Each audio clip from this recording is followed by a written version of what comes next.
What if I told you that the best weapon in Tears of the Kingdom was not actually the most powerful in the game? According to Google, the Royal Claymore and Lionel Saber is the most powerful weapon combination in the game. But is this really true? Or is there a better weapon out there somewhere? I'll be testing out all kinds of weapons to find out which ones are the strongest in every scenario. I'll be finding the best weapon for the mid game and finding the easiest weapon to replicate to fill your inventory with high damage weapons. Now you might think that the Tree Branch is the worst weapon in the game. I mean, it has 4 durability and 2 base attack, but those who have elite game knowledge know that the Decayed Master Sword only has 1 attack and 6 durability, giving it 6 total damage. Plus you can't even fuse it with anything, so have to give it the win. Or the loss, I guess. Alright, so I've got a single isolated Bokoblin, which I'm going to drop a stick for him.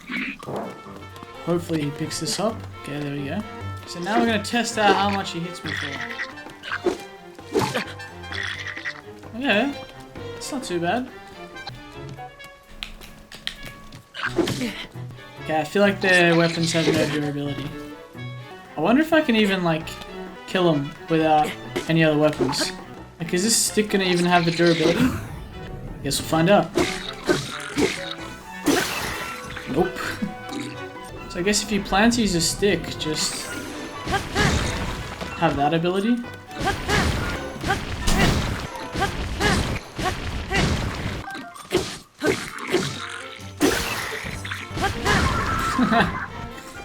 Oh my god. Now when you leave the starter island, it's important to find a starter weapon that can last you a few more hits and be able to do more damage to the high level enemies you're now encountering. So this is where the sturdy wooden stick can arrive to solve all your problems. It's a very accessible option for players that can be found in pretty much every Bokoblin camp, and personally, I like to just go around stealing them at night. The best thing about this weapon is you can fuse it with anything and it'll work. So in my case, a black Bokoblin horn is going to give me 22 damage with 49 durability for 1078 total damage. Not too bad. Okay, so I've taken out all of his Bokoblin buddies here, and I'm going to drop him now this here weapon. If he wants to grab that, he can. And now it's a fight to the death. This is doing that much damage. Oh, that does a load of damage. Shame you're getting swagged on, buddy.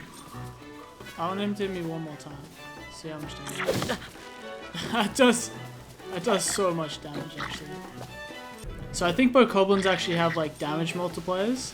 This Bokoblin's damage is like 1.4 times the damage of the actual weapon.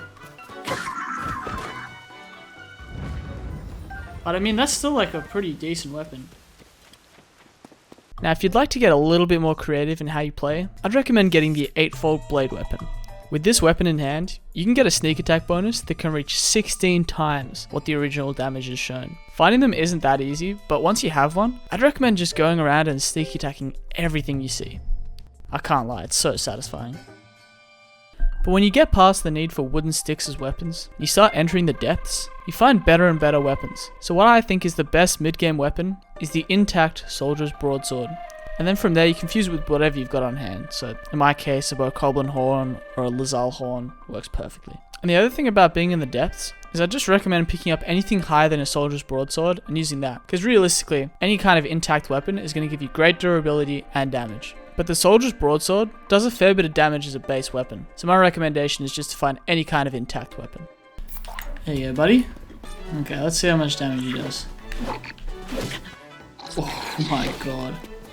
Wait, that's gonna two-shot me. That's hilarious, actually. Come on, buddy. Come on, buddy. Get up. Jesus. Okay, that would have killed me.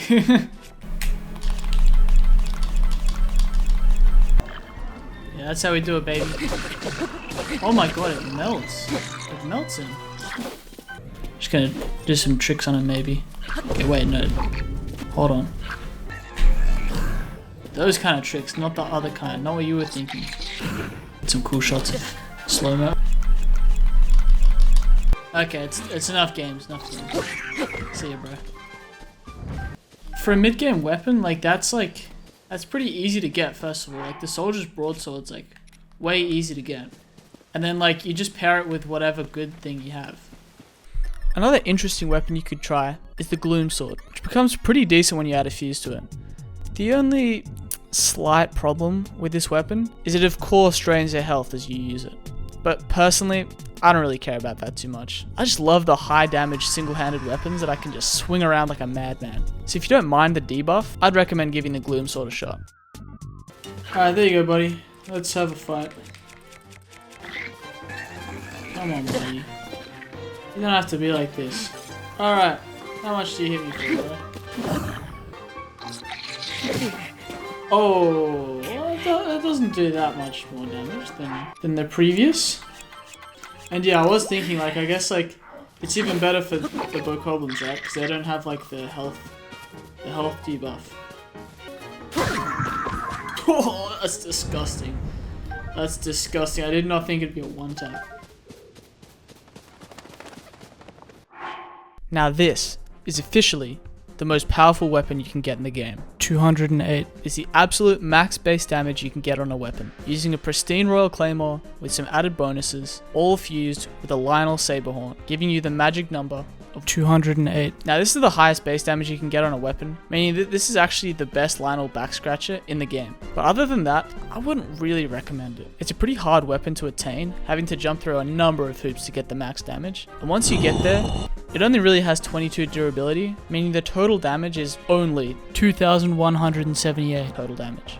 But I would recommend having one of these around at least. I can't lie, I've used these a lot on Lynels, so it'd be a bit dishonest of me not to recommend this. Okay, maybe we'll put it in his hand. That'd be cute. Oh, never mind.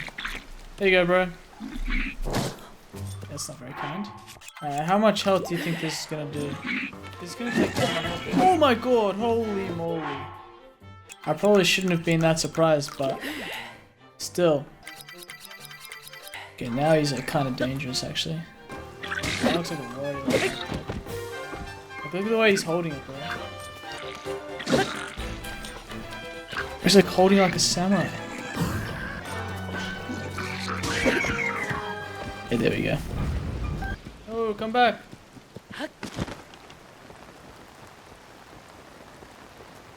Come back.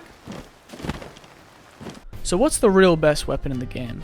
I hear some of you saying the Scimitar of 7, because when you combine it with a Lynel Horn, you can give up to 138 damage on great durability. But I chose a weapon that is easily replicated, easily repaired, and insanely powerful. The Zora Sword with Lynel Horn combo is sneakily one of the best combinations in the game, and in my opinion the best. As pointed out by this Reddit post, when you use Sidon's ability, you are classed as wet for 60 seconds, meaning that all your attacks are doubled using the Zora weapon.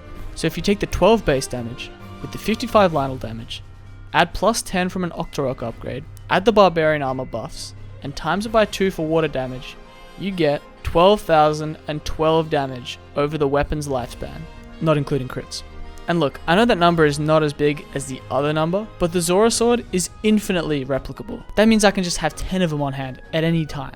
And I know the Scimitar of 7 can be repaired, but it's so much of a hassle that it just makes me wonder, like, is it really worth it? When you can have so many Zora Swords on hand, it makes killing enemies just way easier, because you don't have to go back and forth repairing stuff. So in my eyes, the ease of repair and the fact that you can have so many of them makes the Zora Sword my personal best weapon in Tears of the Kingdom. And I may as well test it out on a Bokoblin real quick. There you go, buddy. Okay. I don't know if you want to rock. Yeah, there we go. Alright. Make myself wet. Yeah, how much damage is it going to do me? Oh my god. Oh my god, that is... Bro, he's like not even boosted. You can actually see in the menu, it shows like when I'm wet, like what the damage is, which is kind of cool.